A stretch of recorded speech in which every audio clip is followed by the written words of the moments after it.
Hey YouTube, so we're gonna do an unboxing today. I have this old laptop that used to belong to or still does belong to my wife, but it's been used and abused to the point where we can't charge it anymore. And a new battery is not going to help. The charging port actually got damaged, and so there's a lot of pictures on there that we were no longer able to use. So what I did is I bought this StarTech.com. It's the USB 3.0 to a 2.5 3-inch SATA IDE converter, with the hope that I can hook up, remove the hard drive from this laptop and hook it up to to my new computer, and at least save some of those photos, and I'll back those photos up to cloud service that I have. Okay, I'll just show you what I have so far that I've unwrapped. Is that I have the AC power supply, and this particular kit came with these other connections too if you live in another region of the world that uses something different than North America or where I'm in the US. So that's nice for the power adapter. Obviously a little instruction booklet, drivers on a small CD. This is your AC adapter would go into this. This is going to supply power to your drive, and it's got either the 4-prong connector, or this with the connector, which we're seeing more and more SSD drives, and more drives are coming with both now. I see. Here's another SATA connector, and then this is the brains of it, and I'll pause it again and I'll pull this out so we can take a look at it. Okay, so after I open this package right here, this is what we have, and that's the StarTech.com, and as you can see that we have two different types of pin connectors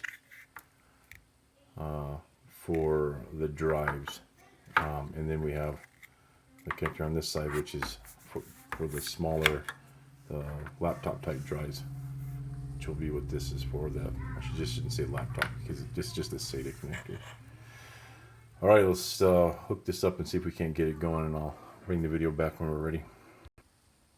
Before I go connect everything up, just on the laptop part, this laptop's been sitting in storage for a long time, probably 4 or 5 years now. So we just need to get the hard drive out of it, which usually is kept here in the back. And so I got some screwdrivers here, and I'll see if I can get the laptop. The only other thing I wanted to add is that I'm not a computer expert, and a lot of these terms I was using for these things, I may have got them wrong. The point of this is just to show you that even a idiot like myself can accomplish this. So if I'm sure you guys are probably smarter than me, and you'll be able to do this.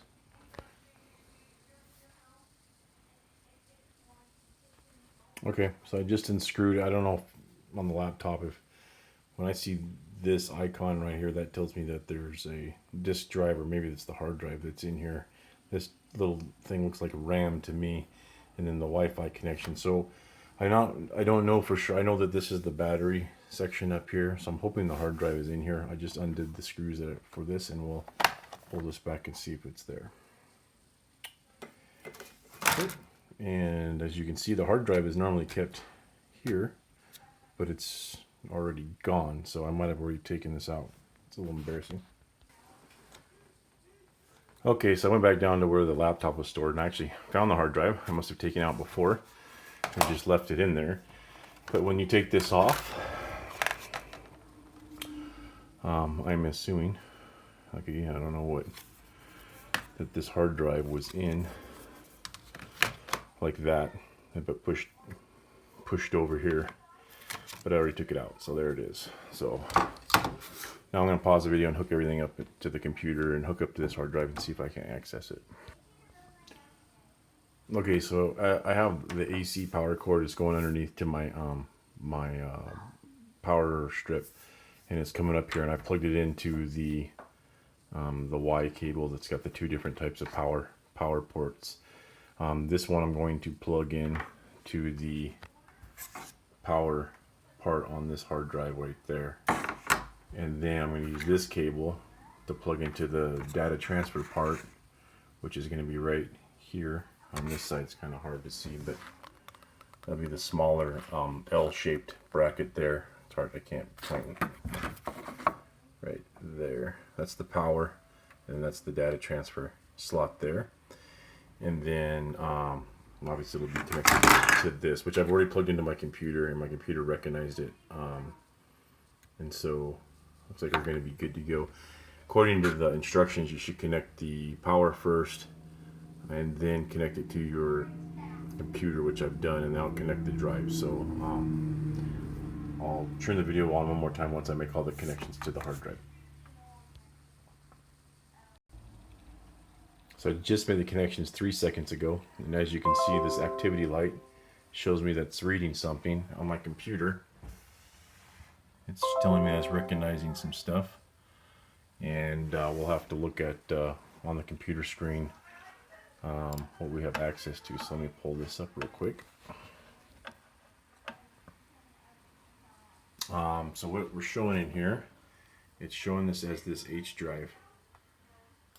So we'll pull that up, and it's looking like a recovery drive.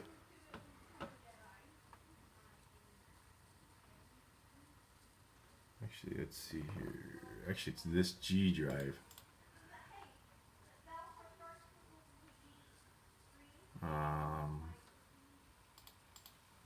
And so I'm just going to navigate in here to see if I can find, yeah, it's this G drive. See if I can find the user file in here. And again, I'm not a computer. Someone that's more that knows computers a lot better than me, this wouldn't take them as long. So I'm going to play with this a little bit to find out where all the pictures are stored on this drive, and I'll come back. So yes, I'm an idiot. So it's C drive, or actually in this case, since it signed it the G drive, and then users, and then my wife's name Sarah, which was what the user folder was under. And once I get in there, there's their pictures, and I didn't have as many pictures on here as I thought, but here they are. And so these are ones I would otherwise be lost if I didn't buy this StarTech.com USB to IDE SATA drive. So I'll be able to transfer these over and back them up. And then I also have an old hard drive. I'm gonna grab that off on my computer, old computer, and do the same thing to see if I can get the stuff from there too. Okay, so I unconnected the hard drive from the laptop, and now I went to my old computer and actually had 2 hard drives in there. So it's been a long time. You can see how dusty this one is. So hopefully we can get some stuff off this. I do remember that one of these, I had a virus in this computer at one time, and so I got to be careful with that. And so I did already make sure that my virus scanner is up to date, and that we're not going to get anything coming over. So this one has the same connectors. It's hard to see right here as the laptop hard drive, and so I'll just use those as well. This one's for power, this one's for data transfer, and I got lucky with this one too, same thing. So most of the more modern ones will have that. Some of the old ones will have this, the 4-prong for power, and you may have a different type of connection for data transfer, which may require one of these pins on this side or this side, but I haven't run into that yet. So all right, we're gonna try these two. So here's one thing that was awesome that I found is that's all album art, but this is music that I had saved on this hard drive that I thought I'd lost, and so I'm going to do a much better job and save this to the cloud, which is going to be my Google Music, and I won't lose it again. So it's one good thing I found on this hard drive here. I haven't done this one yet. One of these I used for storage, so I may have actually more stuff on this one when I hook it up. I'm going to end the video here. You pretty much get the gist of it, but this was a great investment. I think it cost me $30 from Newegg. It might have been $25 from Newegg.com. I got here in 3 days, and it's worth every penny. Thanks.